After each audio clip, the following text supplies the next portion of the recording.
ជំរាបសួរពុកម៉ែបងប្អូនទាំងអស់គ្នាមួយឆ្នាំបានកន្លងទៅទៀតហើយគឺ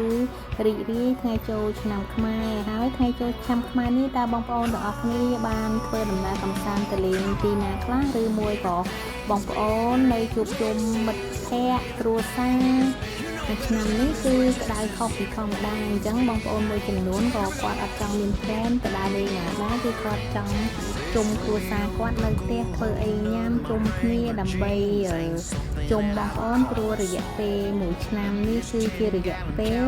ដែលយើងជួបជុំបងប្អូនរយៈពេលថ្ងៃឈប់សម្រាកហើយនៅឆ្នាំនេះទៀតគឺរយៈពេលថ្ងៃឈប់សម្រាកគឺ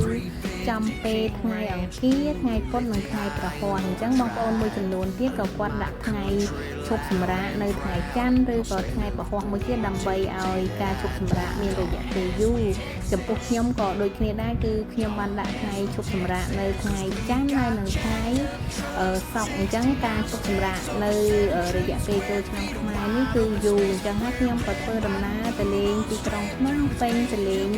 បងប្អូនរបស់ខ្ញុំទៅលេងម្ដាយរបស់ខ្ញុំតោះទៅមើលដំណើរកម្សាន្តនិងសកម្មភាពរបស់ខ្ញុំដែលជុំបងជុំប្អូនជុំគ្រួសារនៅទីក្រុងភ្នំពេញឥឡូវខ្ញុំមកដល់ទីក្រុងភ្នំពេញហើយមកដល់ភ្លាមក៏ខ្ញុំបានជួបក្មួយស្រីរបស់ខ្ញុំទាំងពីរគឺគាត់គួរឲ្យស្រឡាញ់មែនទែនហើយចេះទៀតហើយនេះគឺនៅពេលល្ងាចម៉ោងប្រហែលជាម៉ោង5ល្ងាចគឺយើងចេញមកក្រៅដើម្បីដើរហាត់ប្រាណដើរលំហែកាយជុំវិញផ្ទះហ្នឹងបងប្អូនទាំងអស់គ្នា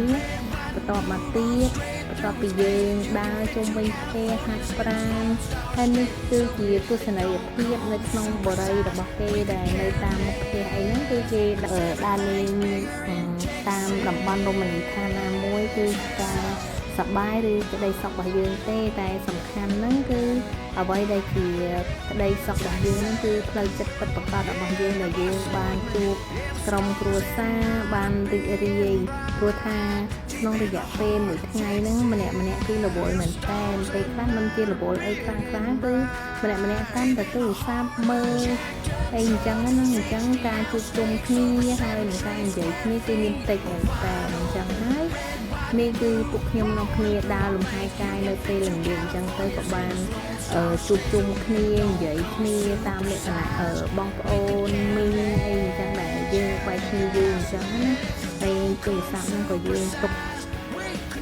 ទៅដើម្បីឲ្យយើងបានមានពេលខ្លះដើម្បីជជែកនិយាយគ្នាលេង